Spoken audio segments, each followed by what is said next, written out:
موزايك FM الإذاعة الأولى في تونس.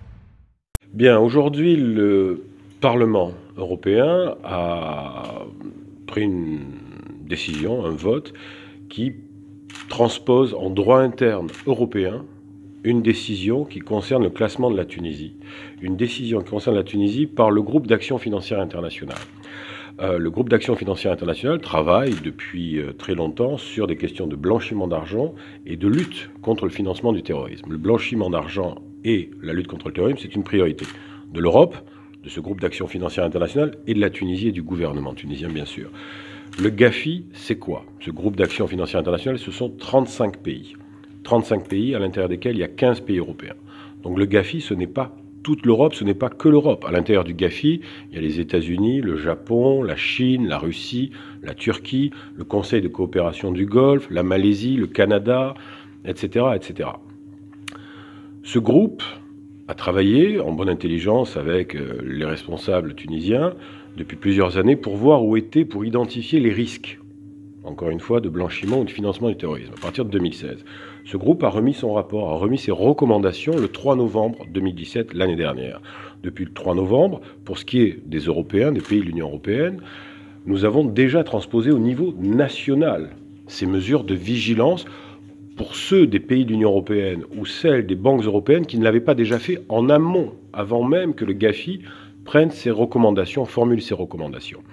Donc je dirais aujourd'hui, il n'y a pas à avoir d'agitation médiatique, de nervosité particulière, puisque cette vigilance est là depuis un moment déjà, depuis le 3 novembre, cette information est là depuis le 3 novembre. Aujourd'hui, il s'agit simplement d'un vote du Parlement européen qui est tenu, de par les législations internes européennes, de transposer en droit interne européen ce nouveau classement. Depuis le 3 novembre, ces mesures sont déjà dans les faits. Aujourd'hui, on traduit dans le droit au niveau européen. Ce n'est pas une sanction, ce n'est pas une nouvelle sanction contre la Tunisie, puisqu'encore une fois, ça remonte au 3 novembre. Il y a des défaillances qui ont été ciblées par le GAFI, par l'OCDE aussi, qui avait encore une mission d'experts ici en Tunisie au mois de décembre et au mois de janvier. Il y a des défaillances sur lesquelles nous travaillons en très bonne intelligence avec le gouvernement et les équipes de Youssef Chahed. Définitivement, vous le savez tous mieux que moi, la lutte contre la corruption, ce qui veut dire aussi la lutte contre le blanchiment, la lutte contre le financement du terrorisme, c'est une des priorités de la Tunisie. Et parmi les pays du GAFI, les 15 pays de l'Union européenne que je cite, et également la Commission européenne qui fait partie du GAFI, nous sommes tous acquis à la nécessité, à l'opportunité d'aider, d'accompagner la Tunisie. Parce que finalement, ce qui est en jeu, c'est une opportunité d'aller vers plus de vigilance et plus d'efficacité dans la lutte contre le blanchiment, dans la lutte contre le financement du terrorisme. Aujourd'hui, les déclarations qui arrivent de Bruxelles sont très claires. La chef de la diplomatie européenne avait déjeuné lundi 5 février avec le chef de la diplomatie tunisienne pour évoquer notamment ces sujets. La semaine dernière, si mes informations sont bonnes, c'est un des sujets qui a été également évoqué lors de la visite d'État du président de la République française. Il y a eu des missions ministérielles tunisiennes à Bruxelles et à Strasbourg ces dernières semaines pour travailler sur ces dossiers. Et il y a ces engagements qui oblige à plus de vigilance, encore une fois, pour s'assurer que les circuits financiers ne soient pas opaques et qu'il y ait, quand il y a création de richesse, que ce soit une création de richesse qui ne soit pas artificielle, que ce soit une création de richesse qui profite à l'économie de la Tunisie et à la création d'emplois. Il n'y a pas de lien direct entre cette affaire aujourd'hui et celle des paradis fiscaux et de la liste noire européenne, des engagements du gouvernement tunisien. Je m'étais engagé dès le début du mois de décembre avec le chef du gouvernement à sortir la Tunisie de cette liste noire. C'est chose faite, vous le savez, depuis la semaine dernière. Nous y avons travaillé ensemble parce qu'il y a des engagements. Aujourd'hui, sur des sujets qui sont encore plus sérieux que l'évasion fiscale, des sujets donc relatifs au blanchiment et à la lutte contre le terrorisme, nous savons que la Tunisie est du bon côté, mais il y a encore cette nécessité d'aller de l'avant sur des réformes, sur des transformations, sur des modifications, sur des réformes structurelles. C'est par le changement, c'est par cette ouverture qu'on luttera ensemble contre le blanchiment et le financement du terrorisme. Les engagements sont là et je suis convaincu qu'ensemble, encore une fois, il y a déjà des contacts pour accompagner, soutenir la Tunisie dans le travail de réforme structurelle, législative, réglementaire qui lui permettra d'adresser au GAFI, dans les toutes prochaines semaines, dans les prochains mois, les bons signaux pour avoir de nouveau, avant l'été, je l'espère, mais je ne suis pas le seul à décider, ce n'est pas l'Union européenne qui le décide. Encore une fois, le GAFI, c'est un groupement de 35 pays qui dépasse largement le cadre de l'Union européenne. Je l'espère que d'ici cet été, peut-être d'ici la fin de ce printemps, nous pourrons avoir ensemble pour la Tunisie un autre classement. Tout dépend de la volonté, du volontarisme des autorités tunisiennes. Et sur ce chapitre-là, il n'y a aucun doute à avoir pour lutter contre la corruption, lutter contre le financement du terrorisme. Est-ce que vous avez, je vous disais tout à l'heure, cette mesure est dans les faits, depuis que le GAFI a recommandé le 3 novembre ces mesures-là, est-ce qu'il y a eu davantage de complications, davantage de problèmes, davantage de sanctions? Non, il n'y en a pas eu. C'est un appel à la vigilance et un appel à davantage d'engagement sur les réformes. C'est ça qui est en jeu. Toujours avoir à l'esprit deux choses. Transformer un problème, un défi en opportunité. C'est ça qui est en jeu aujourd'hui pour la Tunisie. Saisir cette opportunité pour justifier plus de réformes, aller de l'avant sur le calendrier des réformes. Le deuxième élément à avoir à l'esprit aujourd'hui, et c'est pour ça que je fais ces déclarations aujourd'hui, c'est que aux côtés de la Tunisie, de la jeune démocratie tunisienne, il y aura toujours son principal partenaire qui est l'Union européenne. L'Union européenne aujourd'hui a transposé, parce qu'elle est tenue par la légalité internationale de transposer cette classification GAFI, mais au moment même où nous le faisons, la commissaire chargée de ces questions, a depuis Strasbourg aujourd'hui fait une déclaration très forte en disant nous sommes déjà aux côtés de la Tunisie pour l'aider à avoir un nouveau classement. Donc on est là et on restera là aux côtés de la Tunisie. On n'a pas le choix, c'est une nécessité, une obligation de volontarisme. Donc aucun impact sur la relation entre la Tunisie et l'Union européenne? Absolument pas. Nous allons continuer parce qu'il y a cette volonté d'assurer, de garantir le succès de la transition sociale et économique de la Tunisie. La Tunisie a besoin de l'Europe, l'Europe a besoin du succès de la Tunisie. Justement, Monsieur l'ambassadeur, si vous nous donnez plus de détails sur les réformes nécessaires aujourd'hui pour que la Tunisie soit retirée de cette liste d'ici le printemps, notamment que vous parlez d'une certaine volonté. Il y a par exemple des gestes, le gouvernement s'est déjà engagé. Il y a une dizaine de jours, le ministre des Finances était à Paris pour signer une nouvelle convention, une convention de l'OCDE, la convention pour les experts, une convention BEPS, qui permet de confirmer l'engagement de la Tunisie à travailler sur les risques d'évasion, d'érosion de la base fiscale. Ça fait partie des 4-5 recommandations qu'attend le GAFI. Donc déjà, avant même qu'il y ait la transposition du vote aujourd'hui par le Parlement européen, et parce que cette décision GAFI n'est pas nouvelle, elle remonte au 3 novembre, le gouvernement était déjà en action à la tâche. Ça fait partie des engagements. Au final, encore une fois, c'est à la Tunisie seule, de décider de ces réformes et du rythme de ces réformes. Nous savons tous qu'une démocratie, c'est compliqué, surtout une jeune démocratie. Il y a beaucoup de défis, il y a beaucoup de difficultés. Et le premier défi, c'est la création d'emplois, la redistribution de la richesse, la création d'emplois pour les jeunes. Ça passe par la redistribution de la richesse et donc par des outils économiques et financiers efficaces qui assurent la transparence et l'efficacité.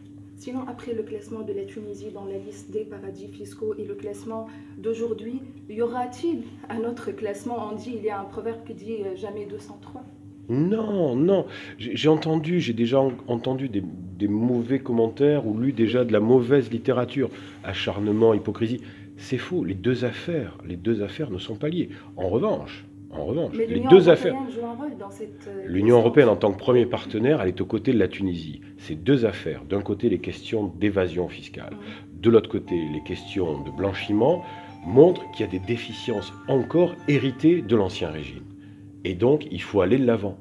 C'est ça, la transformation de l'économie tunisienne, la réforme de l'économie tunisienne passe par des changements structurels. Et c'est dans ce sens, c'est pas une punition, c'est pas une sanction, c'est la nécessité, la prise de conscience que l'arrimage à l'Europe, et elle est là la solution pour la démocratie tunisienne, c'est l'Europe. Et ça peut toucher même l'image de la Tunisie. Je ne le pense pas, je ne le pense pas pour deux raisons. D'abord parce que les engagements sont là. Les messages portés par le gouvernement tunisien, la signature de la convention OCDE que j'évoquais la semaine dernière, c'est un signal. C'est un signal. Le gouvernement tunisien est à la tâche, est en action pour faire ces réformes, pour mener ces réformes, malgré toutes les difficultés. Toutes les difficultés, le gouvernement est là. En plus, vous parlez de l'image des investisseurs. Je parle à des investisseurs européens, à des hommes et des femmes d'affaires tunisiens tous les jours. Les hommes et les femmes qui travaillent dans les affaires le savent. Les questions fiscales, etc., ce n'est qu'un des éléments, qu'un des paramètres dans la décision qui fait qu'une entreprise vient ou pas. Et parmi les décisions, les paramètres les plus importants, c'est la stabilité politique, la lisibilité économique et la sécurité. Nous sommes dans un pays qui, depuis novembre 2015, a su démontrer qu'il était résilient face au terrorisme. Il n'y a plus d'attaque terroriste. Ce sont ça des paramètres fondamentaux, autrement plus importants. Donc ces mesures-là, il faut les voir comme des opportunités pour réformer l'économie et mettre en place les bonnes mesures qui vont permettre davantage de création de richesses, de redistribution de richesses et de création d'emplois. Est-ce que cette décision aura un impact sur la levée de fonds qu'envisage la Tunisie en prochain? Ça, c'est pas à moi qu'il faut poser la question. Ça, c'est aux financiers, ça, c'est à la Banque centrale. Moi, ce que je sais, c'est que mon enveloppe de coopération, qui est la plus conséquente, elle n'est pas touchée. C'est que nous sommes en train de discuter actuellement avec la Tunisie d'une nouvelle assistance macrofinancière. On parle de plus d'1 milliard de dinars, encore une fois, où là, c'est l'Union européenne qui va aller sur les marchés, chercher des fonds, lever de l'argent avec sa notation en tant qu'Union européenne pour la Tunisie. Monsieur l'ambassadeur, donc vous avez parlé tout à l'heure des signaux qu'il faut envoyer au CAFI pour lever cette... Absolument. Pour revoir cette décision de prise, de mettre la Tunisie dans cette liste noire. Aujourd'hui, encore une fois, on est sur une autre liste noire. Et ce n'est pas une liste noire, c'est un classement qui appelle à plus de mesures. Les termes sont importants. Mais qui, d'après les journaux et d'après la presse internationale, aujourd'hui, isole financièrement la Tunisie un peu par rapport aux bailleurs de fonds et par rapport aux investisseurs. Ne dites pas que vous êtes isolé. Mais non, mais on voit, c'est subjectif parfois, ce qu'on voit sur les journaux. Ne dites pas, vous êtes le pays, je vous le garantis. Je suis à la tête d'une ambassade de l'Union européenne. Il y a 140 ambassades de l'Union européenne sur la planète aujourd'hui. La Tunisie est le pays, l'ambassade. Mon ambassade reçoit le plus de visiteurs. La densité de la relation politique, la densité de nos relations économiques. Avec l'Europe, premier partenaire, la Tunisie. Aujourd'hui, on parle de l'opinion internationale. Ce qu'on voit comme réaction, c'est même les réactions isolent la Tunisie économiquement du système, de l'écosystème économique, du système économique. Et puis aujourd'hui, cette division dans le Parlement, on aimerait bien comprendre cette division même au sein du Parlement, dans le vote, ceux qui sont pour et ceux qui sont contre. C'est quoi l'explication de cette division? Une empathie pour la Tunisie et les autres qui portent une autre position politique par rapport à la Tunisie. Et c'est un très grand point d'interrogation. Il y en a beaucoup ont essayé de soutenir et d'empêcher cette décision, d'autres qui ont, en fin de compte, pu appuyer. Vous soulevez deux questions. Ouais, voilà. La première, celui des signaux. Et c'est vrai que la vie, dans le monde actuel, les signaux sont particulièrement importants. Focalisons-nous sur les signaux positifs. Le 4 décembre, 28 ministres des Finances, par exemple, décident que la Tunisie doit être mise sur une liste noire parce que les engagements de la Tunisie en matière d'évasion fiscale arrivent trop tard.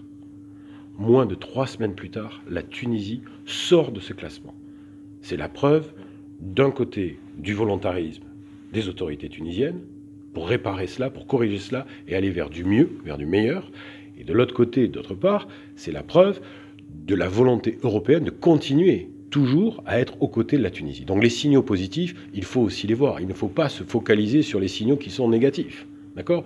Deuxième élément, le vote au Parlement européen. C'est vrai que on voit les résultats et donc il y a eu ce débat. Est-ce que ça va être un signal négatif? Est-ce que c'est un signal positif, etc., etc. C'est parce qu'il y a ce débat qu'on arrive à un pareil clivage en termes de vote à Bruxelles. Mais l'a emporté finalement la majorité pour dire que c'est encore une fois une opportunité pour soutenir les efforts de la Tunisie pour plus de réformes, plus de changements, plus de transformations. S'il n'y a pas de changement, il n'y a pas de progrès. Le changement, l'inverse du changement, c'est quoi? L'inverse du concept de réforme, c'est quoi? C'est le déclin. C'est ça. C'est pour ça que les votes ont été divisés entre un signal positif, est-ce qu'il va y avoir le sentiment d'une double peine, la décision de décembre, mais qui est déjà corrigée, et maintenant le GAFI. Mais le GAFI, c'était le mois de novembre. Et on y travaille depuis le mois de novembre. Donc là, encore une fois, je crois qu'il faut raison garder, avoir du sens commun et ne pas douter. Oui, il y a des efforts. Oui, la démocratie, c'est compliqué, surtout quand on est une jeune démocratie. Il y a des réformes économiques à mener. Il y a encore un héritage juridique, réglementaire, hérité de l'ancien régime, d'avant la Révolution, avec tout un arsenal juridique à réviser, à réformer, à annuler. Tout ça, c'est un travail qu'il faut faire pour empêcher que certains opérateurs financiers envisagent de profiter de failles du système. C'est ça le problème. Et on peut dire aussi qu'il y a une référence, que ce rapport, que cette décision a été aussi relative au rapport de CTAF du comité des analyses financières. Absolument, ce sont des chiffres. Donc, Le GAFI a travaillé sur la base de chiffres remis par les autorités, par les services compétents, ministériels, techniques, financiers, avec des problèmes, avec des failles, des réglementations qui ne sont plus d'actualité, qui ne sont pas assez rigoureuses pour identifier la provenance, l'origine des fonds, leur destination. Quand on parle, ça n'a rien à voir pour l'instant avec cette histoire de blanchiment à ce stade, mais quand on parle d'offshore, par exemple, beaucoup m'ont interrogé en disant « Mais est-ce que vous voulez totalement supprimer les offshore, le taux de 0%, etc., 10% déjà ?» Non, c'est pas ça. La Tunisie est souveraine. La Tunisie fait ce qu'elle veut et ce qui est bon pour son économie, bien évidemment. Mais quand on parle à des hommes d'affaires, et tunisiens, et européens, encore une fois, c'est pas l'offshore qui fait que le site Tunisie est attractif ou pas. C'est d'autres paramètres beaucoup plus importants. La sécurité, la stabilité. La sécurité physique, la stabilité politique. D'autre part, sur ces questions, toujours été, c'est l'opportunité qu'il faut voir. C'est l'opportunité qu'il faut voir d'accélérer les réformes. C'est ça le message qu'il faut garder à l'esprit, je crois, tout simplement ce soir.